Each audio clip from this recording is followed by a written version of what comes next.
Bill McFarlan, expert in reputation management, chairman of Pink Elephant Communications. Well, first of all, for the venue, this is dreadful, isn't it? Yes, it is. And a lot of these things are to do with, first of all, something going wrong in business, which happens all the time. But secondly, bad communication following that incident. And then that incident begins to look like an attitude. So you have delay.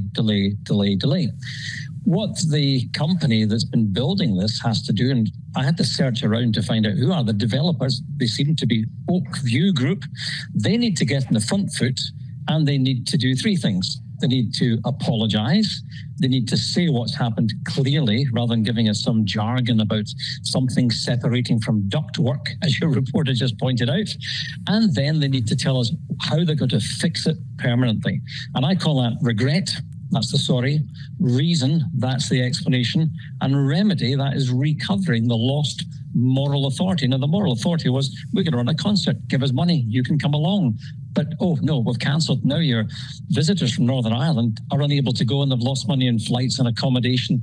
They've lost the moral authority. Now, the one thing they really needed to do was to say very strongly, it was absolutely imperative to keep the venue closed until it was absolutely safe to open it. Because, as your British Airways captain would say, your safety is my number one priority.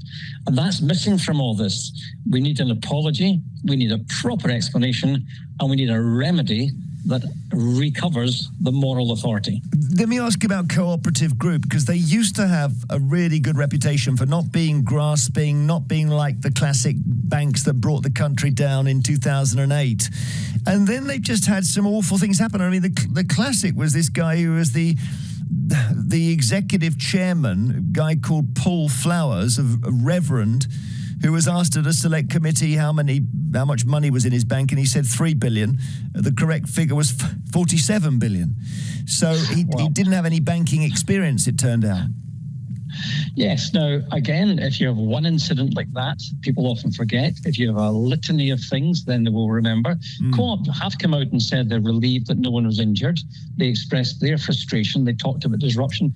But it can be guilt by association, because if you're willing to put your name up against a new arena, now it's your reputation. So we need to have a regret, reason, remedy from Co-op as well. Now, Benjamin Franklin said a very long time ago, glass, china, and reputation are easily cracked and never well mended. So Co-op have got to be very careful here. We'll all remember 20-odd years ago the fiasco around the Millennium Dome. Now, I've been to concerts there more recently. It's terrific, but it got off to a very bad start. And if you remember, it damaged the Labour government at the time, and it became known as Tony Blair's vanity project. So that's what can happen with guilt by association.